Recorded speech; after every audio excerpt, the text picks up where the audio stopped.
তেনেকুৱা যদি ডিপাৰ্টমেণ্টৰ ফালৰ পৰাই হয় তো তেতিয়াহ'লে এইটো ডিপাৰ্টমেণ্টৰ ফালৰ পৰা হৈ আছেতো এইটো কাৰণে এইটো আপোনাৰ একো নহয় ঠিক আছে হয় মানে মই কমচে কম 5 দিনমান ট্ৰাই কৰিলো মানে এলটিপিটো হয় নাই মানে ওকে এইটো একো ইছ্যু নাই তো ডিপাৰ্টমেণ্টক আমি এনেও ফৰৱাৰ্ড কৰি দিয়া হৈছে নমস্কাৰ কমৰেড সুদং কলম্বাই লগতে কাৰ্ডুম কি খবৰ মোৰ খবৰ ভালে আছে কিন্তু আপোনালোকৰ হয়তো খবৰ ভাল নহয় কাৰণ কিয় কৈছোঁ হয়তো এতিয়া আপোনালোকৰ সকলোৰে মনত এটা কনফিউজ বেয়া একদম মানে কিছুমানে ভয় লাগিছে যেন আমাৰ সপোনভাগে থাকি যাব এমপ্লয়মেণ্ট এক্সচেঞ্জ চাৰ্টিফিকেটটো ৰিনিউ কৰিব পৰা নাই লগতে আপোনালোকৰ ইমেইলত আটাইতকৈ হয়তো বহুতৰে এইটো এনেকৈ এটা ফটো আহিছে ইমেইলত মেছেজটো অহা নাই মানে যোনটো অ' টি পি এটা আহেগৈ লাষ্টত এইটো অ' টি পিটো অহা নাই আৰু বহুতো এটা ভয় লাগি আছে যেন যদি আমি 29 তাৰিখৰ আগতে এই দিনটো ৰিনিউ কৰিব নোৱাৰিলে আমাৰ অসম পুলিচ লগতে আছাম ডাইৰেক্ট ৰিক্ৰুটমেণ্টৰ যিমান 3rd grade 4th grade vacancy আছে এইবিলাকত আমি ডিছকুৱালিফাই হৈ যাম মানে আমি পৰীক্ষাটো দিব নাপাম লগতে ৰানিং দিব নাপাম এইটো ভাবি আছে আজিৰ এই ভিডিঅ'তে আমি যদিহে 29 তাৰিখৰ আগতে ৰিনিউ কৰিব নোৱাৰিলে আমাক ডিছকুৱালিফাই কৰি দিব নেকি লগতে বৰ্তমানৰ যোনটো এমপ্লয়মেণ্ট এক্সচেঞ্জ চাৰ্টিফিকেটটো কি মানে তেওঁলোকে চেঞ্জ কৰিছে মই এটা দেখুৱাই দিম ময়ো বেছি দিন আগতে কোৱা নাই মই প্ৰায় 2 দিনৰ আগতে কৈছোঁ 24 তাৰিখে কৈছিলোঁ মই জানিছিলোঁ মই এনেকৈ কৰিব পাৰিম কাৰণ মই নিজে আগতেও ৰিনিউ কৰিছোঁ লগতে নিজেই এমপ্লয়মেণ্ট এক্সচেঞ্জ চাৰ্টিফিকেটটো বনাব জানো সেইটো কাৰণে মই ইমান ভয় কৰা নাছিলোঁ কিন্তু বহুতে এটা ভালকৈ জনা নাই মানে কোনটো টাইমত কৰিলে অ' টি পিটো আহিব লগতে মই ফোন নম্বৰ দি দিম লগতে তেওঁলোকৰ আৰু লগতে তেওঁলোকৰ অফিচিয়েল ইমেইল আইডিটো দি দিম লগতে তেওঁলোকক যদি কোনোবাই এনেকুৱা কোৰ্চ কৰিছিলে যোনটো কোৰ্চ আমাৰ অসমত এক্সিষ্ট নকৰে এড কৰিব বিচাৰিছে মানে কম্পিউটাৰ লগতে আপোনালোকৰ ITI এনেকৈ এড কৰিব পৰা নাই তেওঁলোকে কেনেকৈ এড কৰিব আৰু কোনটো কি মাধ্যমে এড কৰিব লাগিব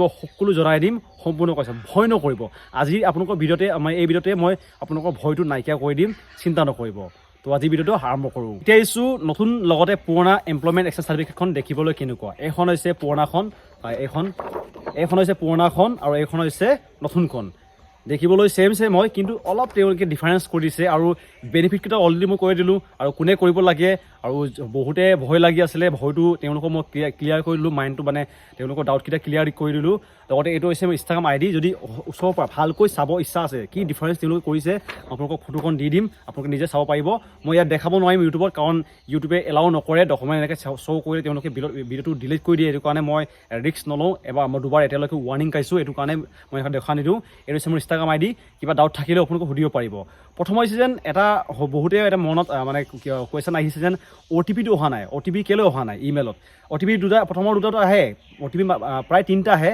কিন্তু আপোনালোকৰ লাষ্টৰ যোনটো ইমেইলৰ অ' টি পিটো কেলৈ অহা নাই তো এইটো নোহোৱাৰ কাৰণটো হৈছে এতিয়া বৰ্তমান হয়তো বহুতে অসমৰ ল'ৰা ছোৱালী এতিয়া আপোনালোকে হয়তো গমেই পায় যেন বহুখিনি কেণ্ডিডেট আছে যোনে এতিয়া বৰ্তমান এমপ্লয়মেণ্ট এক্সচেঞ্জ চাৰ্টিফিকেটখন ৰিৰেজিষ্ট্ৰেশ্যন কৰিবৰ কাৰণে লাগি আছে এইটো কাৰণে ছাৰ্ভাৰটো ডাউন হৈছে এইটো কাৰণে আপোনালোকে টাইমটো কৰিছোঁ প্ৰায় আপোনালোকে ৰাতিপুৱা 6টাৰ পৰা ৰাতিপুৱা 10টা বজালৈ এই ভিতৰতে যদি আপোনালোকে ৰিনিউ কৰে আপোনালোকৰ 100% হৈ যাব জাষ্ট মই অলপ আগতে মোৰ লগৰ এটাক কৰিছিলোঁ এতিয়া বৰ্তমান আপোনালোকে ভিডিঅ'টো কেতিয়া চাইছে গম পোৱা নাই কিন্তু মই এতিয়া বৰ্তমান এতিয়াৰ পৰা যোনটো মই ভিডিঅ' বনাইছোঁ 10 মিনিট আগতে মই মোৰ লগৰ এজনক ৰিনিউ কৰি দিলোঁ বিশ্বাস নাই যদি আপোনালোকক এই ইনষ্টাগ্ৰামতে মোক কমেণ্ট কৰিব মই আপোনালোকক ফটো দি দিম আজিৰ যোনটো এইটো আজি হৈছে 26 অলপ আগতে কৰিছোঁ মই আপোনালোকক দেখুৱাই দিম যেন সঁচাকৈ মই কৰিছোঁ নে মিছাকৈ কৰিছোঁ লগতে ইমেইলটো যদি নাহে অ' টি পিটো আমি কৰিব নোৱাৰিম নেকি হয় আপোনালোকে ঠিকেই হৈছে ইমেইলৰ অ' টি পিটো লাগিবই কাৰণ তাতে ফাইনেল ভেৰিফিকেশ্যনটো হৈ যায় লগতে এতিয়া বৰ্তমান বহুতে এটা তেওঁলোকৰ কিবা হৈছে যেন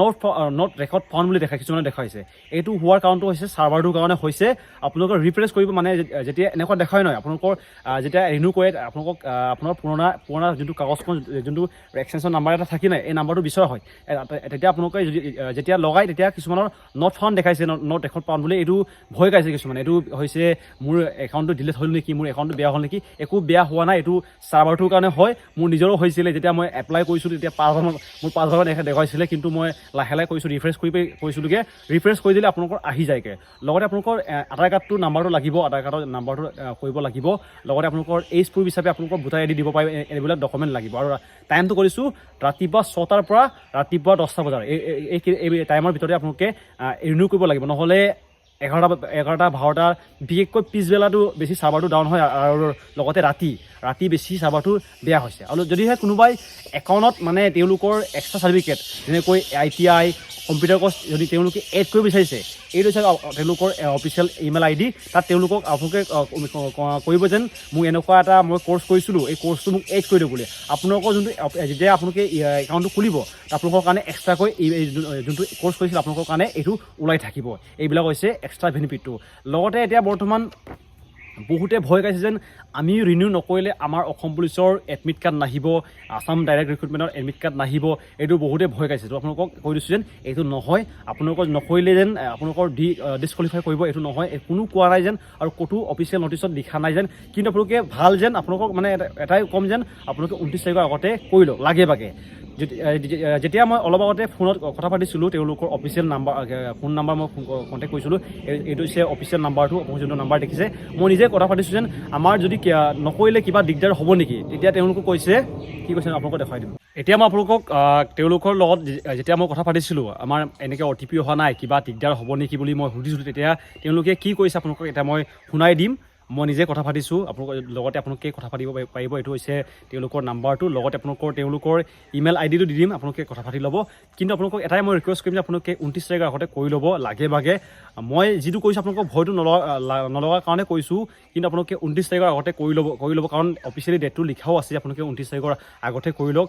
আৰু যিমানখিনি বেনিফিট আছে বেনিফিটকেইটা আপোনালোকে কি বেনিফিট পাব আপোনালোকক মই অলৰেডি ভিডিঅ' দিলোঁৱেই। যদি আপোনালোকে 29 তাৰিখৰ আগতে কৰে তেওঁলোকে বহুতখিনি বেনিফিট পাব, এইটো কাৰণে কৈ দিছোঁ। ভয় নাখাব, ৰিজেক্ট নকৰে, 100% ৰিজেক্ট নকৰে, ইমানো ভয় হৈ নাথাকিব। বহুতে কৈছে যে দাদা মোৰ সপোনভাগে থাকিব, অসম পুলিচত যাব বহুত ইচ্ছা আছিলে, কিন্তু এমপ্লয়মেণ্ট এক্সচেঞ্জ চাৰ্টিফিকেটখন ৰিনিউ কৰিব পৰা নাই, এইটো কাৰণে কিবা হৈছে বুলি ভয় লাগি আছে বুলি কৈছে। একো ভয় নাখাব, আপোনালোকক মই এতিয়া লগাই দিম যে তেওঁলোকে কি কৈছিলে। বহুতে ইয়াৰ বহুত বেলেগ ভিডিঅ' বনাইছে। মই 1 মাহ আগতে ভিডিঅ' বনাইছিলোঁ যে আপোনালোকে ৰিনিউ কৰি লওক বুলি, তেতিয়া কোনো ইমান মন খান নিদিলে। আৰু এই যোনটো ভিডিঅ' মই দিছিলোঁ তাতে প্ৰায় 1000 মানে ভিউজ আহিছে, কিন্তু এতিয়া যোনটো মই লাষ্ট ভিডিঅ' দিছোঁ তাত 32,000 ভিউজ হ'বগৈ। মানে বহুতেই কোৱা নাছিলে, আগতে যেতিয়া মই কৈছিলোঁ তেতিয়া কোৱা হ'লে আপোনালোকৰ কাৰণে ইমান টেনশ্যন নাছিলে। এতিয়া মই আপোনালোকক লগাই দিম, তেওঁলোকে কি কৈছিলে আপোনালোকে ভালকৈ শুনিব। এতিয়া শুনিব মই কি কৈছোঁ।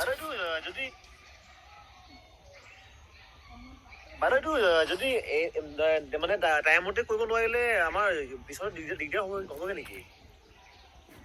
স্যাৰ এইটো ইস্যু মানে তেনেকুৱা যদি ডিপাৰ্টমেণ্টৰ ফালৰ পৰাই হয় তো তেতিয়াহ'লে এইটো ডিপাৰ্টমেণ্টৰ ফালৰ পৰা হৈ আছেতো, এইটো কাৰণে এইটো আপোনাৰ একো নহয়, ঠিক আছে।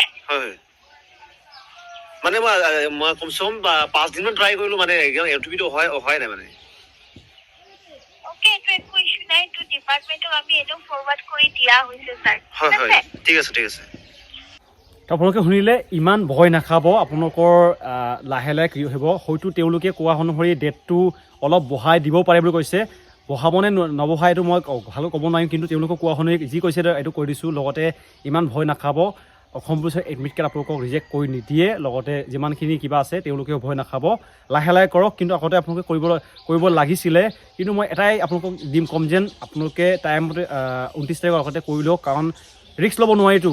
আপোনালোকৰ এতিয়া হয়তো বহুতে ইমেইলৰ কাৰণে OTP কাৰণে দৌৰিবলগীয়া হৈছে, ইটোৰ পৰা ইটো লৈ, আৰু বহুতক ফোন কৰিবলগীয়া হৈছে। কিন্তু এই কষ্টটো ইমান কষ্ট নহয় যদিহে আপোনালোকৰ ৰিজেক্ট কৰে।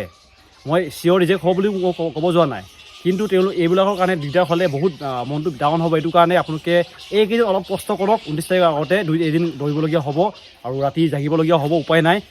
আগতে কৰা হ'লে ইমান প্ৰব্লেম নাছিলে, কিন্তু সোনকালে কৰি পিনি আপোনালোকে ৰিনিউ কৰি লওক। আৰু OTP কাৰণে কেনেকৈ কৰিব আপোনালোকক মই কৈ দিলোঁ। লগতে তেওঁলোকে এইটো হৈছে অফিচিয়েল ইমেইল ID, আপোনালোকে কমপ্লেইন কৰিব পাৰে। মই নিজে কমপ্লেইন কৰিছিলোঁ, কমপ্লেইন কৰি আপোনালোকে কথা পাতিব পাৰে, এনেকৈ হৈছে মোক সোনকালে মোৰটো কৰি দিওঁ বুলি ক'লে লগালগ তেওঁলোকে ৰেছপন্সো দিয়ে। এইটো কাৰণে ভাল। এইটো কাৰণে এইটো হৈছে ইমেইল IDটো কণ্টেক্ট কৰি ল'ব। লগতে ফোন নম্বৰ অলৰেডি দিলোঁ। আৰু ভয় নাখাব, ৰিজেক্ট নকৰে, ইমান ভয় নাখাব, ৰিজেক্ট নকৰে, 100% ৰিজেক্ট নকৰে।